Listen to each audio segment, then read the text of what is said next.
Orange's turn to ban.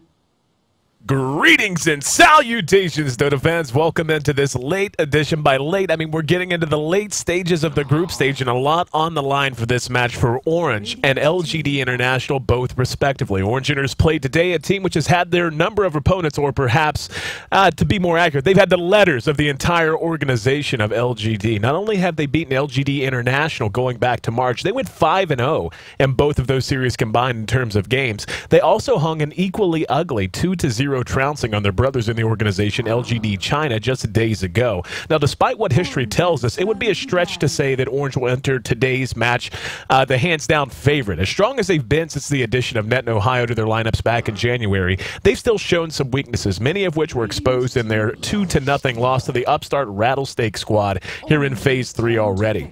With talent at every position and a superstar in Mushi at their carry and captain, Orange is a team who can beat anyone on any given day, and today will be playing a team they've beaten well and beaten often, and it couldn't come at a better time for Orange either, as they have a chance to punch their ticket to the LAN finals with the win here today. With their victory over LGD China earlier this week, a win today would move Orange to 2-1, meaning that even if LGD China wins their last group match, the best they can do is force a tie with Orange, giving the Malaysian squad the head-to-head tiebreak advantage and a one-way ticket to the postseason.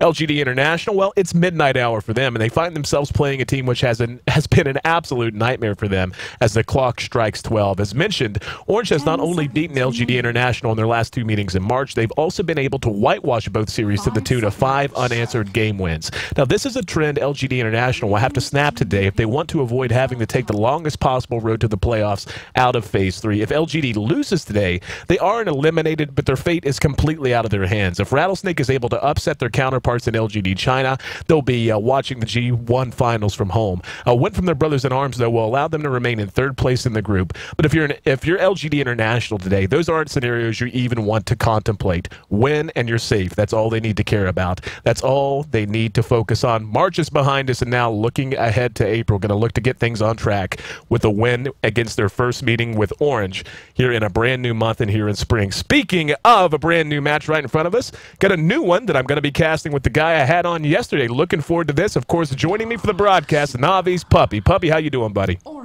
What's up, man? I'm doing good.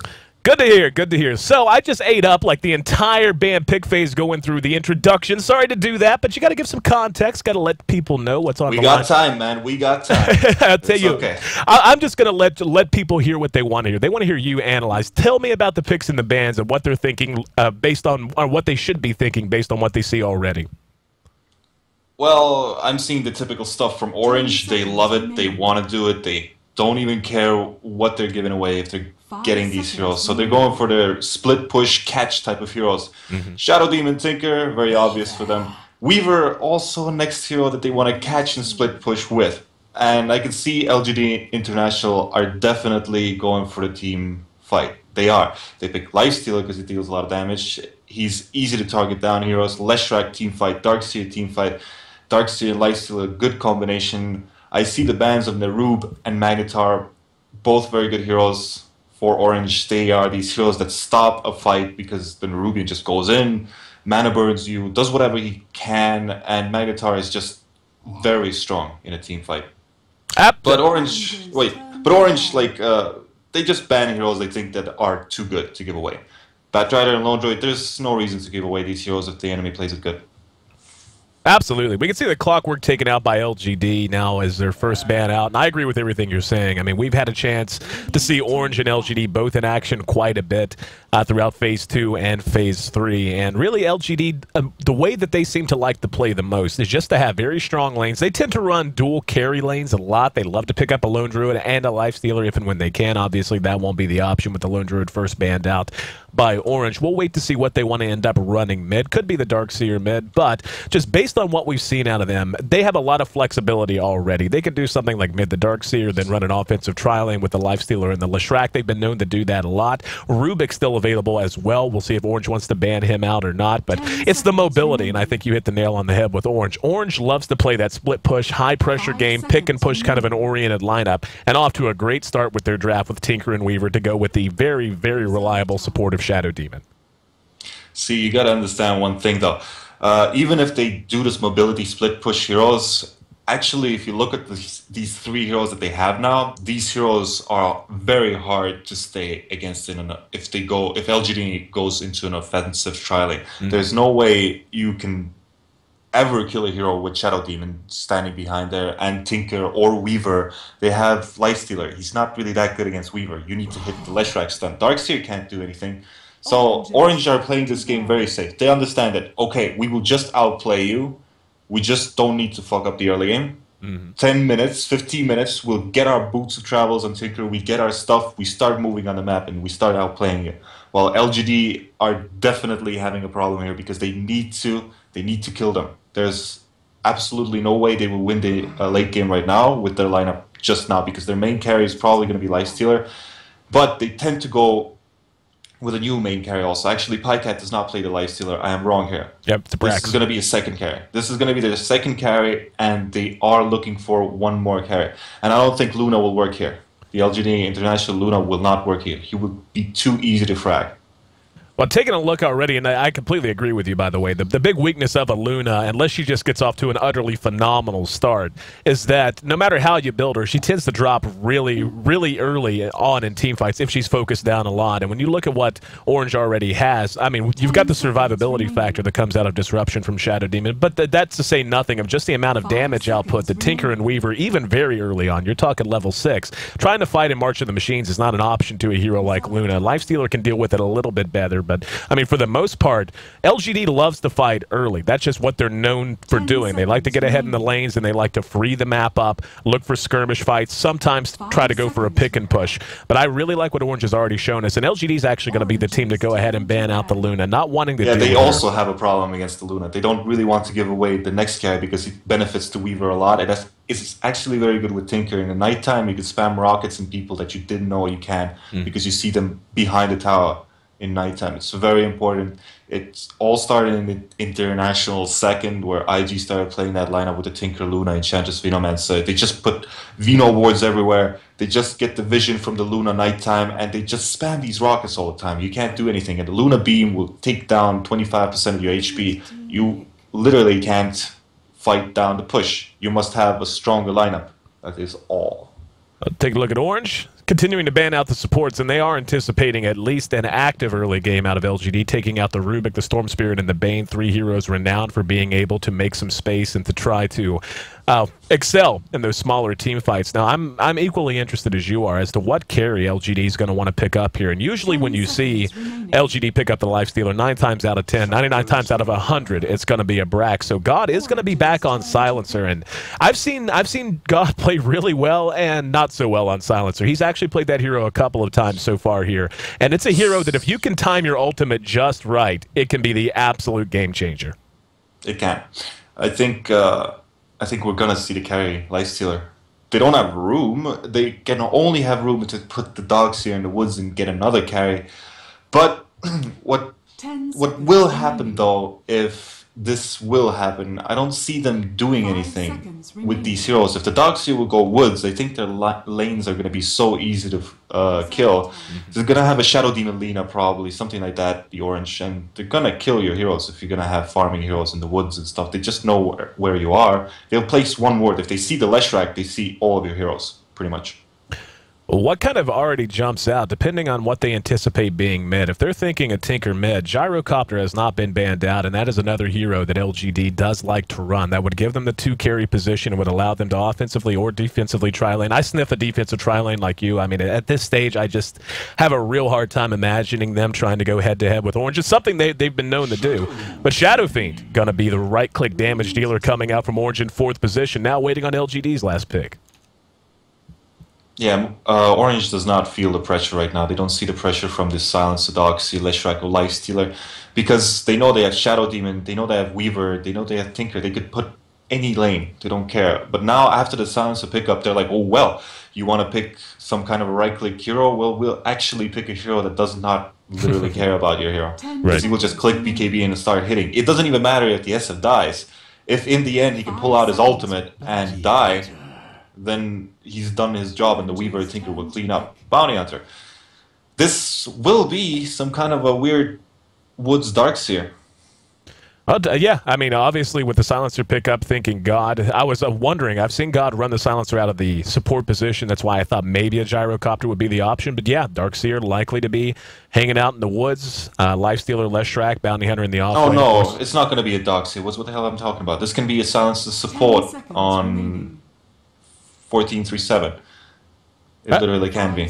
Oh, it could be for sure. God tends to run the hero. I'm not sure. I know he does. I know he does. And I totally agree before the Bounty Hunter pickup, but now I can see it that this Darkseer cannot go woods. He definitely has to go somewhere middle or somewhere top. I don't know. Somewhere definitely on the lane. They cannot, like I said, they cannot put him in the woods because it's gonna leave Weaver, Shadow Fiend, Tinker to farm. They cannot allow this.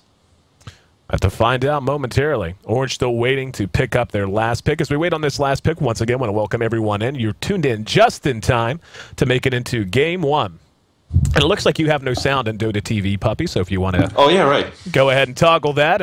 And because, of course, we had a problem in Game 1, I am paying a bit more attention to the messages today. Very sorry for those who, of course, were listening in via Dota TV yesterday and robbed of my silky, sultry tones. Yeah, right. Everybody tuned in to hear you, Puppy. Let's not kid ourselves. But Sand King, gonna be the last pickup coming out of Orange. Yeah, they pick up the Sand King because they need a stun. As you can see, they have no stun.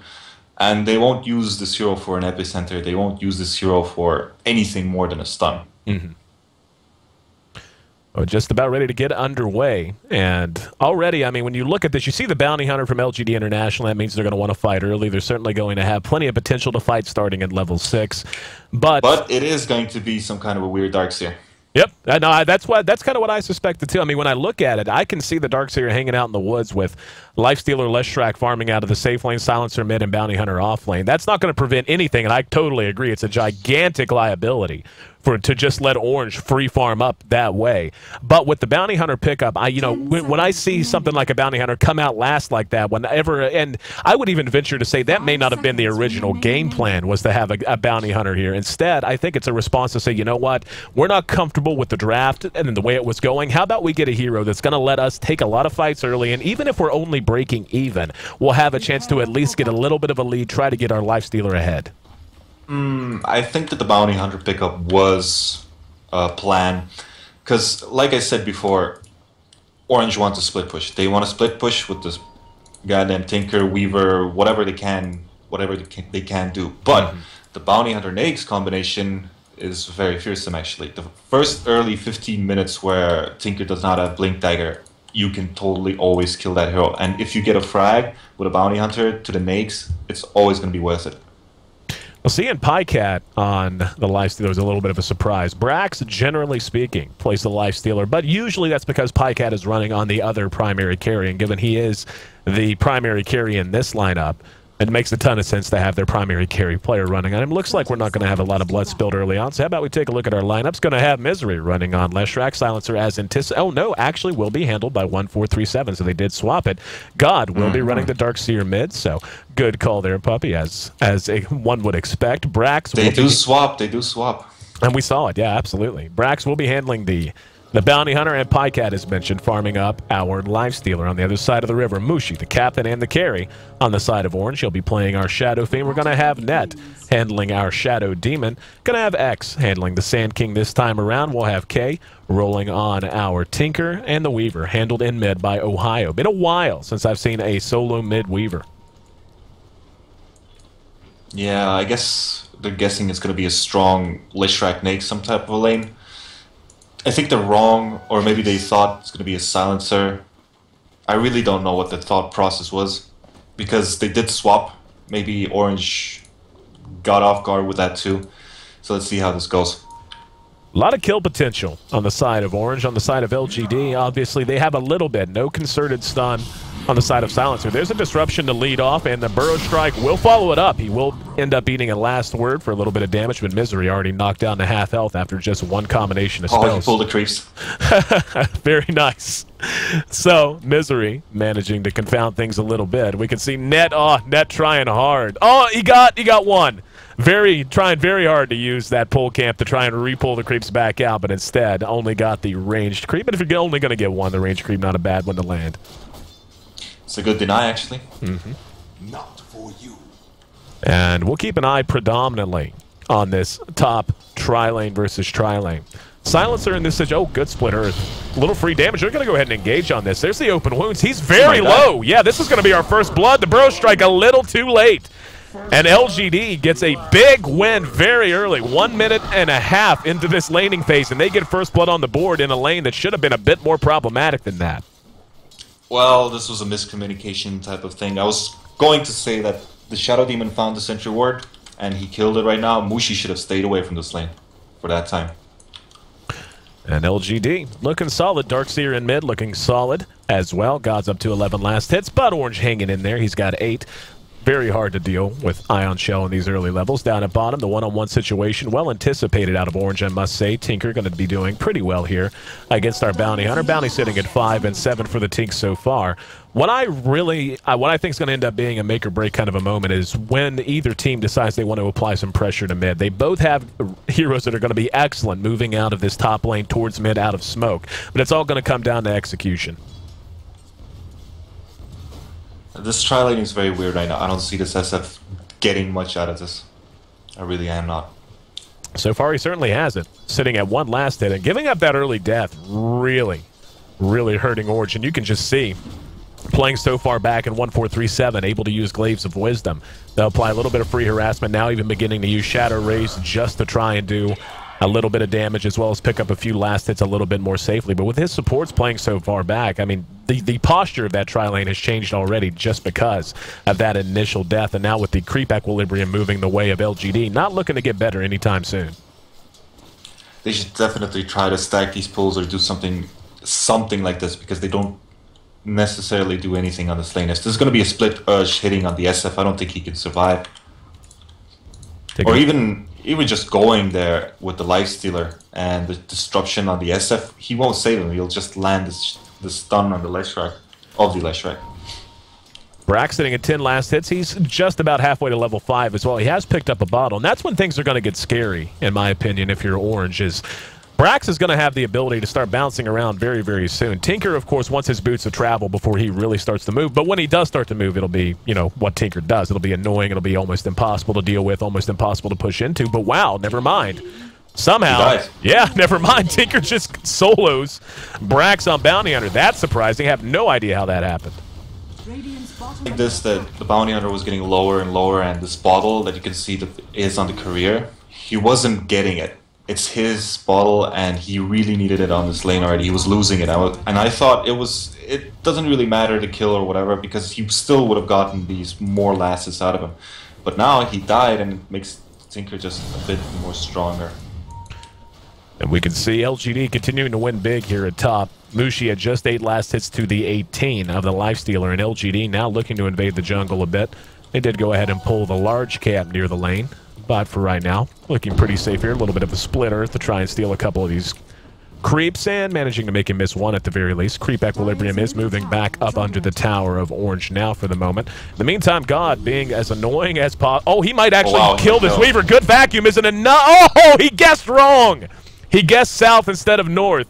And Ohio able to make it away with very little health. Thought for sure he had him there, but this is just the dominance of a Darkseer in a lane like this. He's still gonna beat this tower down more than half HP. Oh no, it's a glyph! And last word continues to be just an utter annoyance to Orange. And yeah, I think you called it right.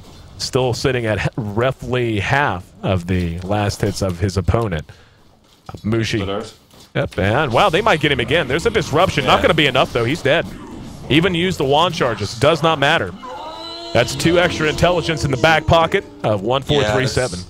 I played Silencer yesterday, and I realized that this hero actually changes the game a little bit. Look at mid, but nothing happened. That if you actually lose these 4 intelligence on like the SF, you need the intelligence. Trust me, you really do. This is one of those heroes. Okay, another engagement. Burrow Strike going to follow this up. There's a last word. They will be able to get the return kill on Misery. 1437 laying into him. No vision, though. Pycat now goes to Sentry. They're going to turn and get a return kill. 1437 has to run. Pycat at about half health. And the Shadow Ray is going to be off the mark.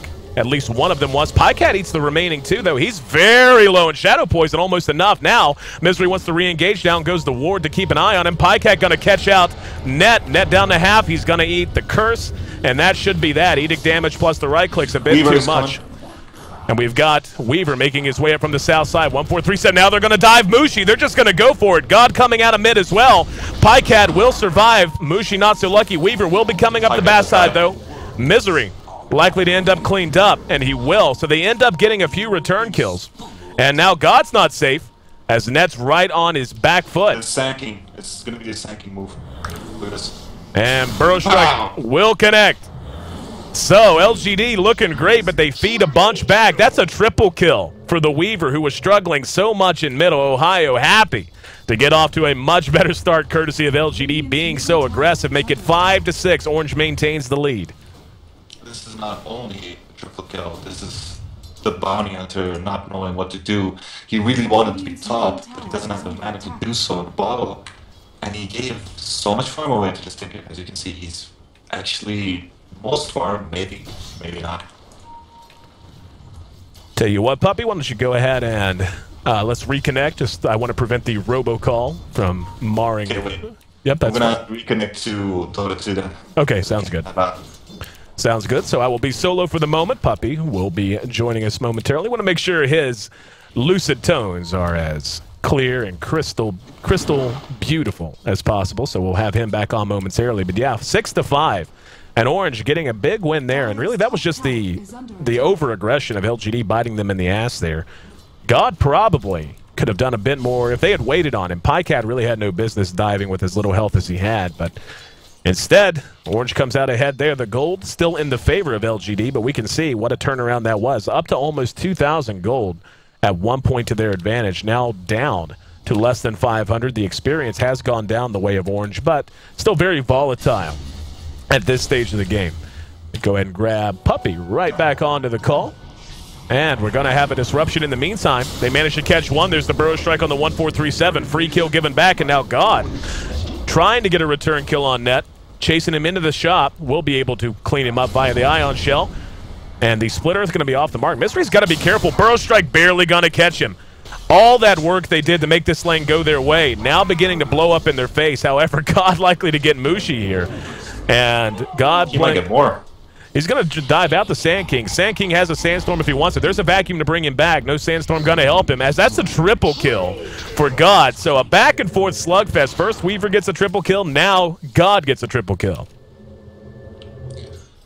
Well, it is important that they're getting these kills, but as I can see the Tinker farm and the Weaver farm, I am totally...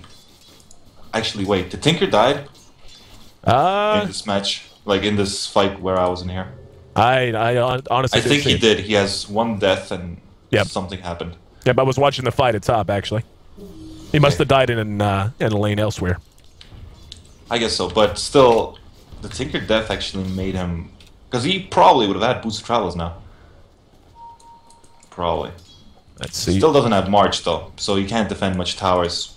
So it's their turn right now. It's LGD's turn to take the towers.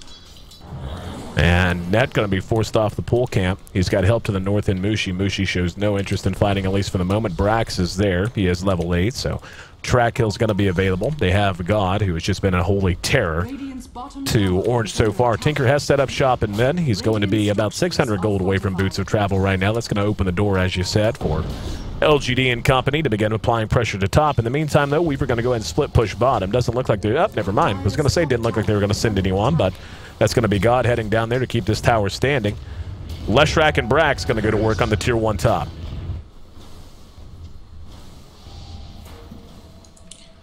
Alright, so what is happening in this game? The split push is starting, and everybody wants to find a gank. This bounty hunter wants to find a kill. He is trying to get this Weaver. So let's see how this goes. Weaver is going to chase God back now. Very low. He's got... Oh, there's the silence. Oh, wow. Beautifully done there. Beautifully done. Making sure he couldn't use his ult. Making sure he was going to be locked in place. Very well executed. And picking up... Brax did not even want to risk ultimating there. Yep. Absolutely. Absolutely. Didn't even get the track off, I don't think. And there's the Burrow Strike on the Pycat. He's brought down.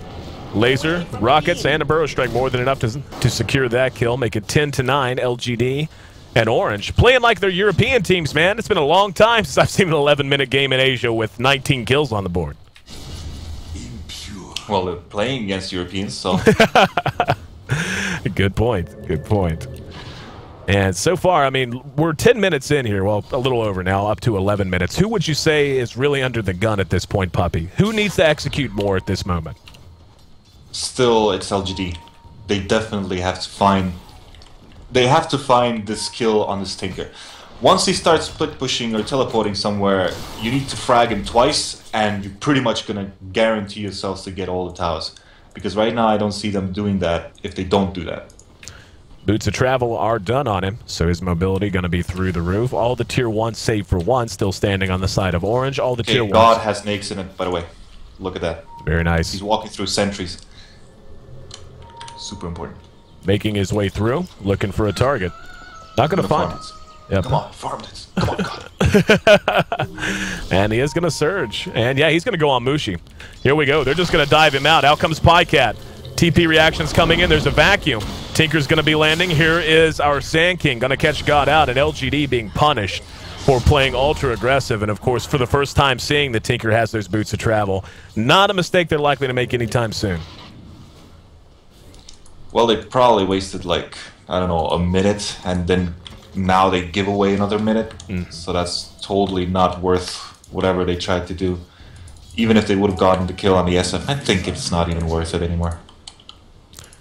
10-10, 20 kills on the board, split right down the middle. 13 minutes in, taking a look at the gold graph, we can see it stays pretty close. 2,000 is the advantage in terms of gold for LGD International. The experience slightly on the side of Orange for the moment, but as Puppy's been explaining so eloquently as always, the split push potential is going to be beginning to hit its stride for the first time with the boots of travel now done on Tinker. Weaver beginning to feel a little bit safer. He's going to have level 2 ulti very, very soon. He's level 10, halfway to 11, and Mushi finally finding himself a little bit of farm. If we take a look at the net worth, we can see he is in the top 3. 3 of the top 4, actually, all belonging to Orange. And Pycat now disrupted. There's the Demonic Purge. They're going to engage him on bottom. Rage not enough. There's the silence. Now the counter initiation. Can they catch them? And it looks like, yeah, they thought about it. Orange finally going to back out. The silence bailed out Pycat, who infested in the Brax. Out he comes and able to help their buddy stay alive a little bit longer. Pulling out the global silence pretty much makes the game right now for Orange. And God cleaned up, trying to be very aggressive there in mid. LGD still all hovering around bottom. They spent their TPs to get there. Let's see if Orange wants to go ahead and push this tier 1 now. Where's my shadow beam? Okay, anyway. The Sand King, by the way, the only stun in this game has been playing perfectly. He really has been doing his stuff. The top lane stuns, the getting on the dogs he has done here, anywhere, like every position he has been on right on time. So he's playing really good his role, and it's what's bringing LGD down. It really is. Because God, if this Sand King would not have been there, he would have ran away. He would have gotten his mech. They would have probably come middle after that and killed the tower. So much things that are changing just because of a player playing good. Absolutely agree. Sand King, and it's not just that he's hitting the stunts he should. He's, you know, whenever he has an opportunity, he's executing, catching them right at the tail end of his range. His levels are actually pretty solid given the situation they were in for the longest time. He's over level 8 now, so he has Epicenter if he wants to use it, but as you had mentioned during the draft, not something I think is the biggest concern. Looks like they will go ahead and be able to clean this up just because of how low the tower is. Brack's going to show his face up on the high ground and spot out a Shadow Demon. They've got 3 there. That's going to be God plus Brax and our Leshrac. A misery. But they will be forced Bottom tower is going to fall. Down goes the bottom tier 1. Orange cleans it up courtesy of Ohio. So Ohio looking pretty good. He's actually sitting on top of our net worth. And now all 3 of the top 3 net worth heroes on the board belong to Orange. Top 4.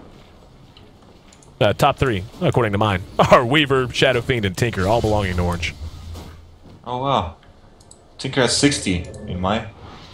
Huh. Or you mean farm, or you mean last hits? I'm talking net worth, just pure... Net worth? Yep. Okay. So last hits, we can see, yeah, 3 of the top 4, absolutely. God is in that top 4 in terms of just pure CS. He's at 79 following Mushi. God really gets maybe 25 last hits out of a small camp next to his lane, so it's not really true what he gets. So the net worth always tells the truth. Absolutely. We can see the mech is done on Darkseer now, and that might be the catalyst for a concerted push coming out of LGD. One thing that does worry me, though, is Mushi has had plenty of time to catch up to the point he's actually surpassed Weaver now in terms of pure out-and-out net worth. He's on his way to a BKB following a set of drums, so he is playing a full mobility sort of an approach. Really like that idea. Just trying to be stable because he is going to be able to do damage via, if nothing else, Shadow Raises. His right-click's certainly going to be good so long as he stays alive and keeps 36 stacks on his Necro Mastery as well. Mushi's one of these players that you should never be cocky against. Like, they were cocky once, they dived the tier 2 tower, and they lost every, like, point. If they would have killed him there, it still wouldn't have mattered. The point is, don't be cocky against this player. He will farm up instantly. He had the least farm in this game. And Net fight going up. Playing a little bit of bait. He will be tracked out. Orange saw it coming. They had just dropped a ward right before LGD made their way up there. They also have a sentry down, so they managed to see what they were up against. Pycat still farming the top lane. We will have it TP'd back to mid by God. He's going to engage the Weaver. Weaver has that tower to just about 3/4, but doesn't look like we're going to have any big team fights, at least for the moment. 1437 does have his ulti available if he wants to spend it. The drums and the phase boots build once again out of Pycat. We saw this a lot yesterday. Likely to be followed up by something like a Sanj and Yasha. It might be, but it might be not. I think he can go a different item build also. He's going on Mushi. Mushi taking some right clicks. He's going to pop his drums, and now here comes Net. He's going to spin the Demonic Purge as a silence, and they're going to be able to engage Net off of that. Track kill will be thrown out just at the last moment, so spending the global silence to get 1 kill may be a little overkill, but at the same time, at least they got a track out of it. Now they may be able to think about pushing this tier 2. There's no way. There's no way they can do that. Tinker's already getting level 2 March. If they will ever think to push this tower down, they will just die. Up the urn, keeping Pycat up, but looks like he poked his nose out, thought about it, saw the march, and thought a little bit better of it. 18 minutes in, 22 kills on the board. Taking a look at the gold graph and where we sit, still very close. Less than 1,000 advantage for LGD. The experience a little bit higher for Orange, sitting at about 3,500. But we're beginning to see a lot of movement out of both teams. And this strikes me as the kind of game, Puppy, where if 1 or 2 team fights go really bad for either side, it can just get out of hand very quickly. Yes, it's true, but I don't think Orange wants a team fight. They've always like pulled out in a situation where they just poke, you know? That's what Chinese teams do. They just poke you until you have to go back and they farm up. They're smarter, but look at mid. Here in mid, looks like we're going to have Mushi caught with a split earth. Here comes Tinker, and he's going to spam a little bit, but no full-out engagement. As you said, the poke. We saw our Shadow Fiend. They're just poking. They don't care. They're gonna make you think that you should take a fight, and then they're gonna run away. But this doesn't let you fight. But LGD's lineup is so good at fighting right now. They win all 5v5s. Like still, 10 minutes later, they will still win a 5v5 fight if they engage well. Pycat has been doing some work. He's back on top in terms of net worth. The net worth, by the way, is extremely close. The only problem is it's close between 4 people, 3 of which all belong to Orange. We're talking less than 300 gold, or right around 300 gold, separating the top 4 farmers. Like, that's how close the net worth is right now. Pycat's on top, but not by much. But with Tinker, Shadow Fiend, and Weaver, all 3 being near the top for Orange, and only the 1 in Pycat, well, God's actually pretty close to it, 5,700. So, but we can already see. I think Orange is getting. Yep. And Misery going to be caught out in mid. Got there just in time to catch that. But it looks like Orange is really getting everything they want out of this early phase. They're getting their farm and finding their levels. Yeah, they're playing their lineup like they should be. And I think the early game, the 10 minutes ago or even 15 minutes ago mistakes cost LGD so much. Because they were in a leading position where they weren't really losing heroes. And a situation that went maybe 4-2 and 5-3 went into a 5-6. Right. So that definitely changed the game because Mushi had nothing. He literally had nothing. He had 1 creep killer, 2-3, and that was all that he had. But now he has so much more because he got the levels. He got everything he needed to just raise up creeps and go back.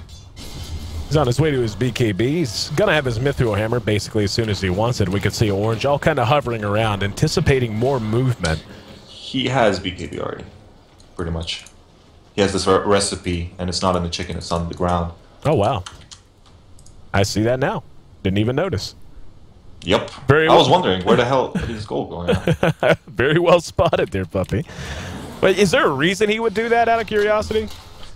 Maybe the chicken had too much stuff. Items on it. The idea is that they have bounty hunters. He's maybe scared that they will try to snipe the chicken at some point if it's like bringing observer wards. It's always good to put it in the base. Trust me, it is always good, but it just takes time.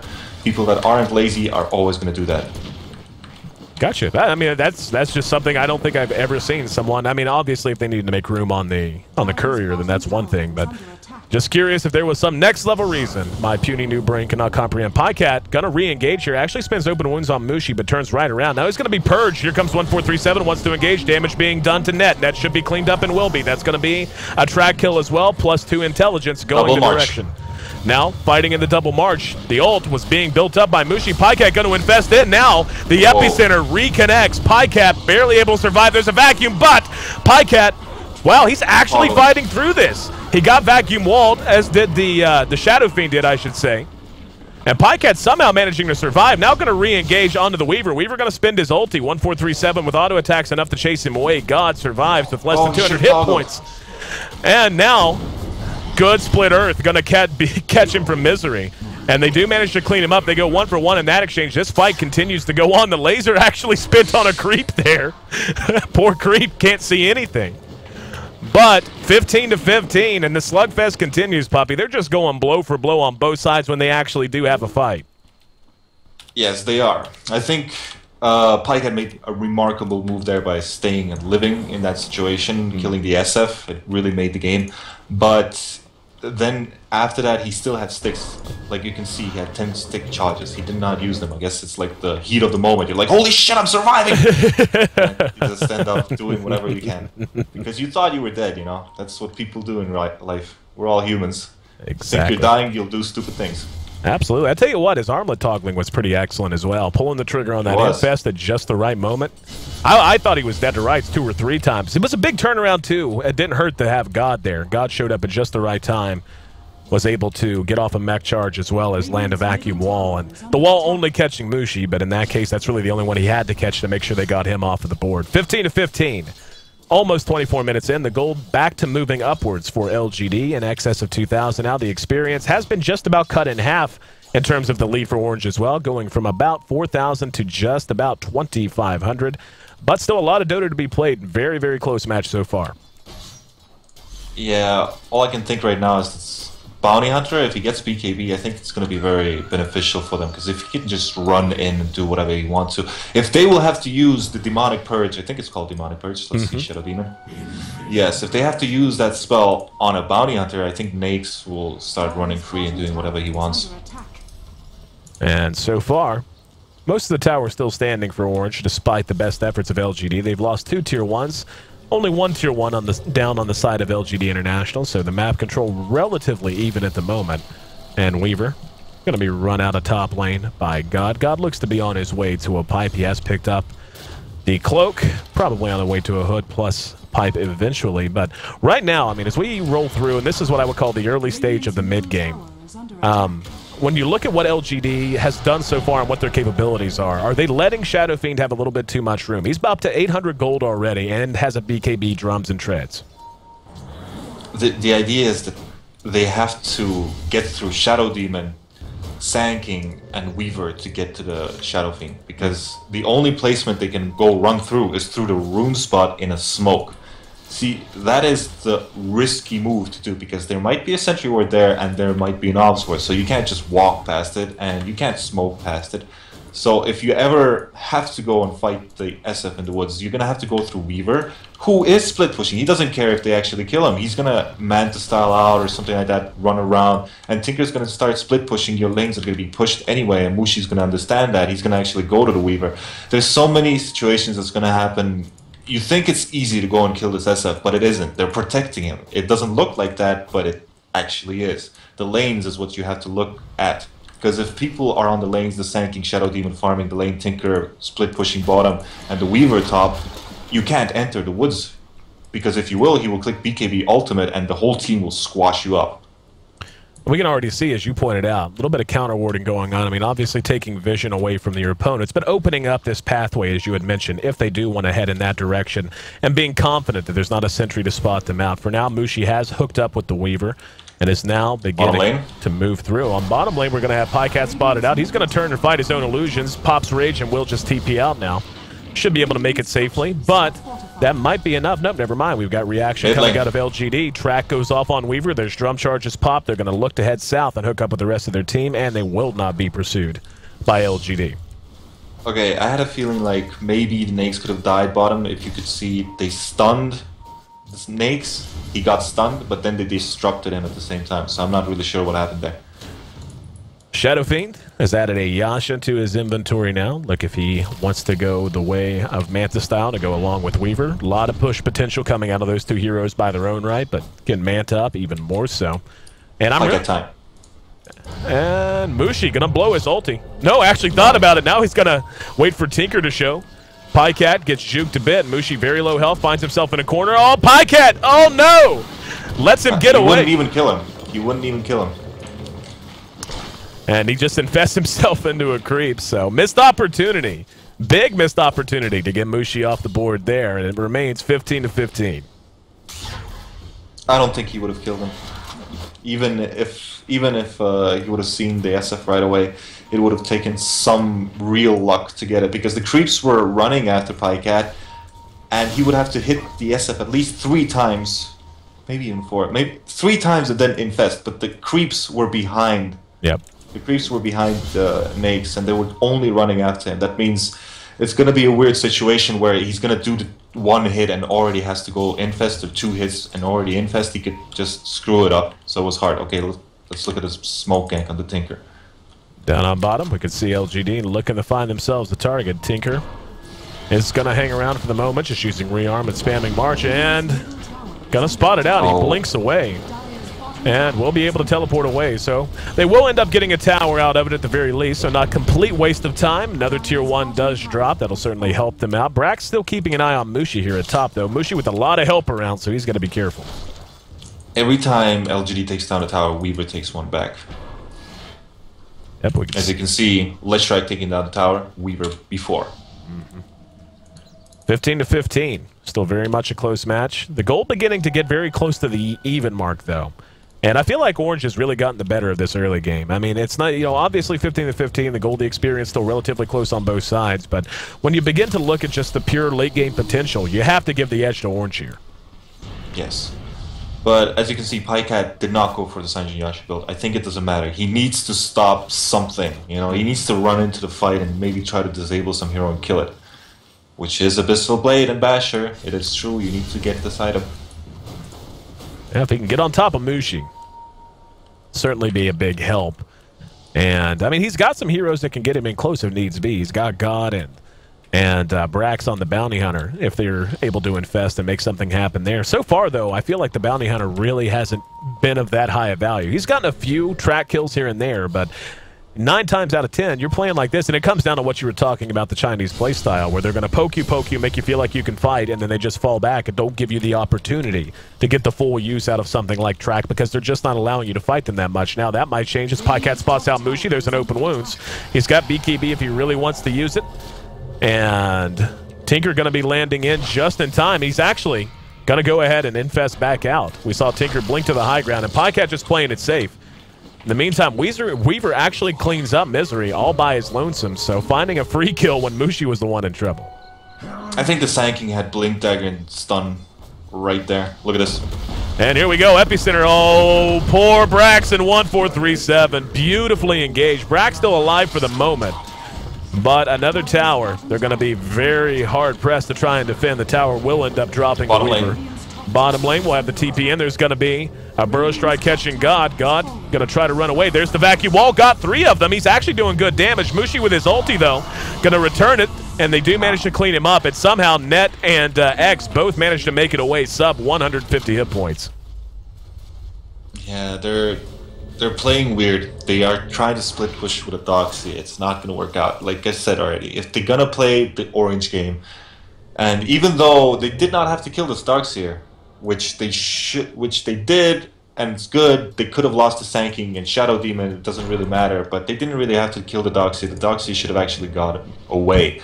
The point about the split push is that he won't do anything. He doesn't get the towers, he doesn't need the items. Of course, items are always good, but they're not doing anything correctly with the Starkseer, even though it's strong hero for them. Look at mid lane. We actually see Mushi has picked himself up a Shadow Blade, looking to join the fight now. A lot of right-click damage. I mean, we're beginning to see Weaver's already feeling very fat with a Manta style of Demon Edge, most likely on his way to an MKB. And now, Burrow Strike going to catch Pycat. Mushi's there, and yeah, comes out of cover of the Shadow Blade, exposed it for the first time. Global Silence not going to help Pycat as he's just right-clicked to death. And this game beginning to fall apart in a big way for LGD. Giving up deaths that have, oh wow, Burrow Strike spin on a BKB target. He is going to be able to make it away now. The mech and the pipe going to be popped. They're going to try to re-engage. And Orange looks like they're ready to pull back. They got way out there for a bit. Pycat actually bought back in the middle of all that. Some gold he could ill afford to spend. But yeah, like that was just kind of a goofy death. He just flat out got caught. Yes, he did. But you know why he gets caught? It's because Orange's Observer Wars and Sentries have been top-notch. If you don't remember this, the Sentry Wars where they ganked Mushi at top, they have been on top-notch. On the perfect positions to see a hero that is in this. Because the Sentry Wars, they don't see much. They don't freaking see much. Take a look at the Sentry Ward that is next to the tier 2 tower bottom. You see this? This is the vision he gets. You have to place it perfectly for it to work out for you to see it. And they did, and everything went their way. So Net is playing, like always, a perfect support. So far, 20-5, or 20-15, I should say, and about to get bigger. Pycat once again just punished, and that comes down to the vision once again, man. You were talking about now they're going to take away what little vision LGD actually had left on the map. And I actually was going around spotting out a lot of the wards, but I mean, that's exactly what got him killed there. The vision of these two wards as they cross over here. And just no way for him to get away. That's going to be a free Roshan. As he does drop, they'll stick the Aegis onto Mushi as anticipated. And the right-click damage coming out of Mushi right now, especially when you consider his ability to nuke down one target coming out of cover of Shadow Blade. Mushi's playing very scary. I mean, this is just a Shadow Fiend that is already getting very fat, and he has Weaver to back him up too. He is a scary asset. But the Snake's death right there next to the Roshan, you can see that this is not a death because of a player playing bad or anything. It's a frustration of the player. Like, if we won't fight here and we won't win this fight next to the Roshan, I think there's no point to play it. So he was standing there telling his team, what the hell are we doing? And his team probably wanted, like, it doesn't matter. Like, let's try something out. Let's play defensively. But you can't play defensively against Orange. You're going to lose. Just gonna lose. You need to aggro on them. They maybe needed to play some two Sentry Wards and try something, but they weren't good enough. They weren't ready. Completely agree. And really, it's a shame to see it because LGD had such a big opening available to them to shut down Orange early on, and we saw them get the first blood, and really at that point, I was thinking Orange was in trouble. Mushi, as you said, I mean, at one point, Mushi was sitting at like 5 last hits to like the 22 or something absurd of the Lifestealer. He was getting nowhere near the creep wave. He was even suffering in experience, but Orange able to grind it out to poke and poke, and now LGD with what I would label a desperation smoke. They will find Net, and that's a very dead Shadow Fiend. Or excuse me, Shadow Demon. But Shadow Demon, as good as that hero is, that doesn't really allow them to push. The Tinker's still up, the Shadow Fiend's still up, the Sand King's still up. I think this bottom tower will fall even if they start teleporting there. They have nothing to stop the Weaver. Even solo Weaver. They have nothing. Yep. Oh, Tinker. Tinker going to be vacuumed back. That's a big pickoff. Now, though, Mushi's there. Global Silence pop. Mushi going to be pursued. They think better of it. Decide to go ahead and turn around and focus the tier 1. But the backdoor protection keeping it up at least a little bit longer. Mushi uses the Manta. He's going to move out. He's got help from X. The Sand King perhaps looking to set up an epicenter. He has Blink if he wants it. Tower down, and now LGD got to pursue him out. Very clutch Blink. And Mushi re-engages. He's going to be able to get 1437 for free. There's the bash, though. Very fortuitous coming out of Pycat. He's going to pursue right up to the steps, and now, wow, they caught God! God, with his hand in the cookie jar, got a little bit too aggressive. They end up trading 1 for 1, or excuse me, tier 2 for tier 2.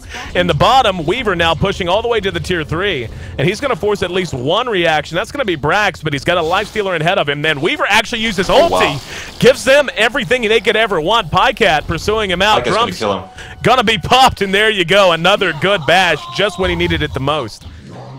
So well, Orange are being cocky, aren't we? Weaver saying, you know what, bro? It's fine. I'll just ulti. I'll have 1,000,000 health, and you can't kill me. Then suddenly a lifestealer. Yeah, that's the worst pub games ever, you know. The worst pub games ever. Suddenly a lifestealer. You're like, God damn it, always. And that's when you go on Reddit and you make a thread bitching about it and saying, ice fraud, nerf, the LS. No, you don't do that. You shake your hands and you're like, Mom, don't freaking talk to me today. 18-23, Orange leading at 36 minutes in. Taking a look at the gold, we got plus 5,000 moving the way of the Dire side. The Malaysian Sensations finally getting the gold moving in their favor. The experience is a little terrifying. The graphs look similar, but when you look at the scale, it's a little different. 15,000 experience moving the way of Orange right now.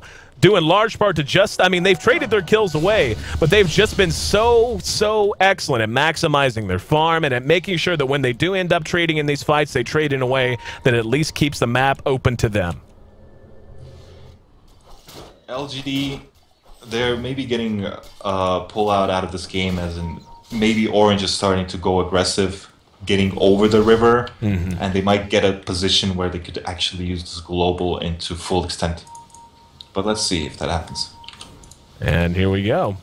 LGD has Brax there. They actually, I'm surprised they didn't try to do anything there. They had a double damager, and obviously they would have had to wait for the rest of the team to catch up. But with Pycat having a DD active and Brax spot, I'm pretty sure Brax got to look at least one hero there. But maybe just feeling the pressure, realizing that at this point, the damage output coming out of Weaver and out of the Shadow Fiend has reached that stage where you lose one more team fight, you're probably going to lose a Rax. Holy Lord, look at Leshrak's farm. Leshrak, yeah, Leshrak's a little fat, now that you mention it. He has Hex. And Misery. I'm going to guess, I mean, that has to be just from not dying that much, because when you look at net worth, I mean, it's just not that big. He's sitting at 8,500. The top 3 on the board all belong to Orange right now. MKB is complete on the Weaver, so laying siege from the low ground, not going to be a problem. And this is where things get tricky, I think. I mean, you've got 2 Manta styles on Mushi and on Orange. There's a good vacuum, but unable to follow it up. And just look at the tier 3 already melt. I mean, that's pretty much nothing but illusions. Now we're going to have the Burrow Strike on the God. There's the Hex to counter it. Silence will come out. They may be able to bait this back. I don't know, yeah. We're going to see an immediate TP away. There was a buyback from God as well. They blew the Silence and they keep the tier 3 standing, but it cost Orange absolutely nothing. Yeah, I don't know where the hexes were used, but I mean, God, he shouldn't stand like that in front, but it doesn't really matter. He had no choice. He has to stand in front or the tower's going to fall. It's very hard. The only choice which LGD.int could have done was to prepare for this to happen and go with a smoke gank. But they know that the SF is going to go in front because the Aegis is going to fall in like, I don't know how much seconds, maybe like 10? Yep. 15? No, they've actually, yep, it's going to be about 10 seconds, so looks like that Aegis is going to be dropped. Yep, there it goes. And now, wow, Burrow Strike going to be off the mark. Good vacuum, caught 2, they clean 1 up, the wall goes down, now the BKBs and the ulti out of Mushi. Here comes Weaver, ready to refight. And God will be cleaned up with the Geminate attack. The illusion's absolutely massive. But so far, 2 for 1 the trade, 26-19. And let's see if they want to push off of this. Looks like they don't. Mushi's just going to pull back and play it safe.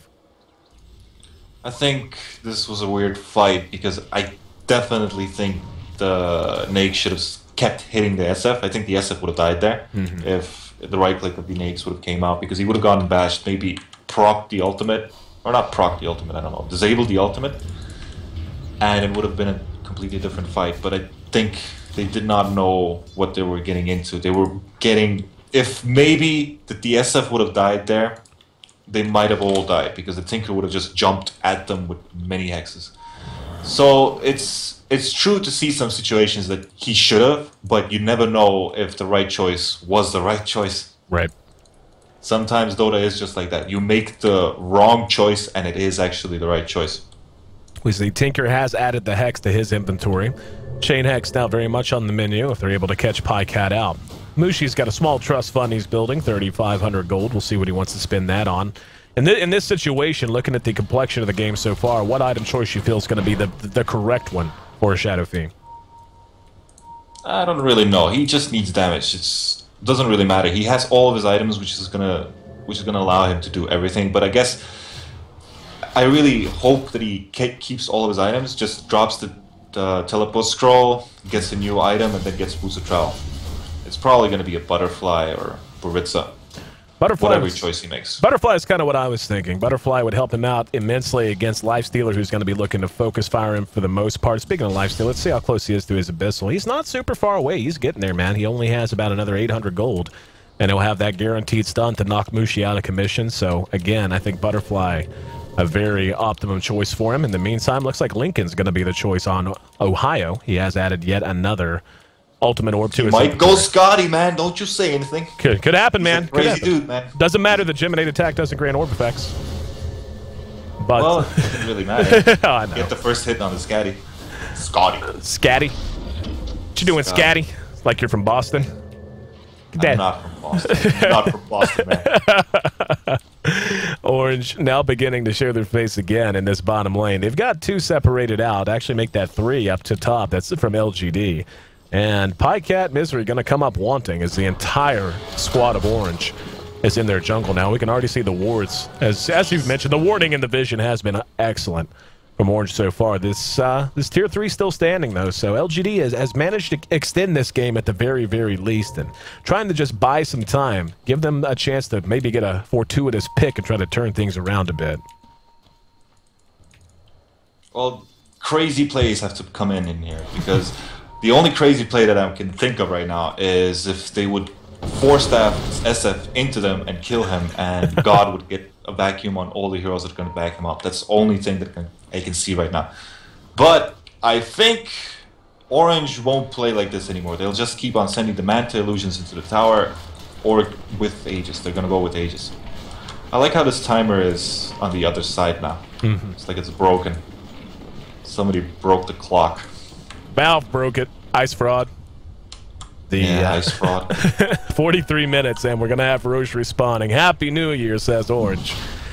As the big boys back up and ready to fight, and LGD, they've got an infest into Misery. Misery, of course, that Scythe of Ice, a very, very dangerous Ledge Drag. Not going to get there anywhere near soon enough, though. 5,200 gold now sitting in the inventory of Mushi, too, so he's not far away at all from just one-shot buying a Butterfly, but most likely banking for buyback at this stage. We can see the experience has continued to go all the way of Orange. Over 20,000 in their favor now. The gold just over 7,500, so not immense, but doesn't hurt to have a double damage on your Weaver either. Well, God doesn't have a buyback this time, so he definitely has to look out. Or he can just, you know, one of the things that you can always do is to bait out a stun from the Sand right now the same way. Okay. There we go. He baited it out well. Now there's the global silence. Vacuum wall catches a bunch. Off goes the ult from Mushi. But one down, and it's only on the side of Orange. Now we're going to see one cleaned up. No, ulti spit by Weaver. He's able to survive. Now LGD trying to make it back to the high ground, and Tinker using March of the Machines. God will be tracked down by one stray missile. Mushi.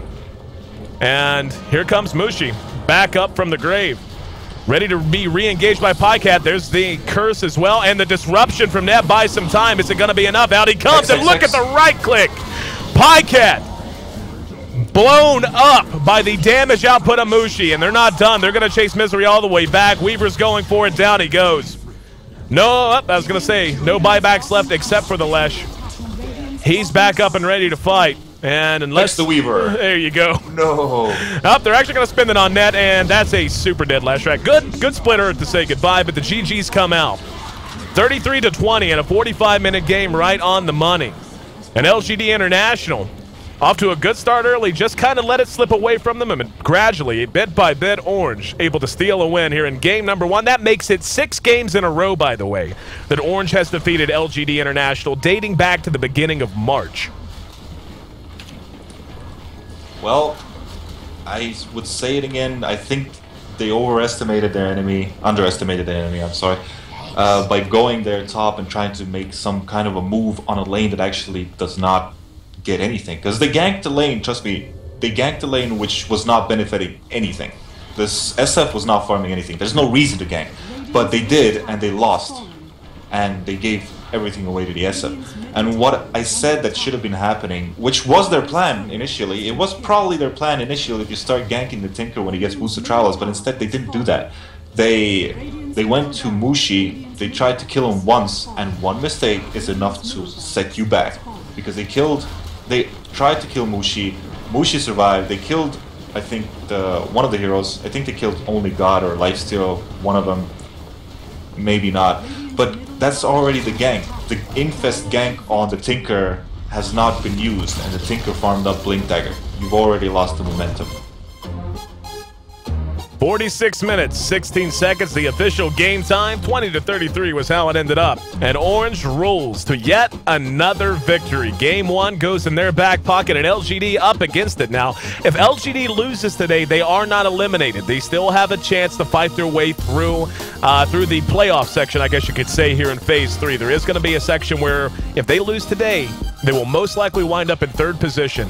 But, well, I can't even say that. I mean, that's not even fair to say. Rattlesnake, a team that has been playing phenomenally. Basically, what it comes down to is LGD, if they lose today, and then Rattlesnake upsets LGD China in the remaining group stage match in their group, LGD.int is eliminated. So they do have a chance to be eliminated if they don't win the day.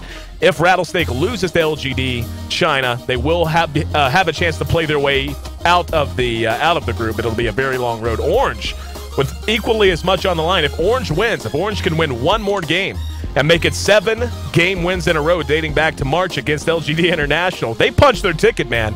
They're going to the live finals. I'm AC, joined by Puppy for the broadcast.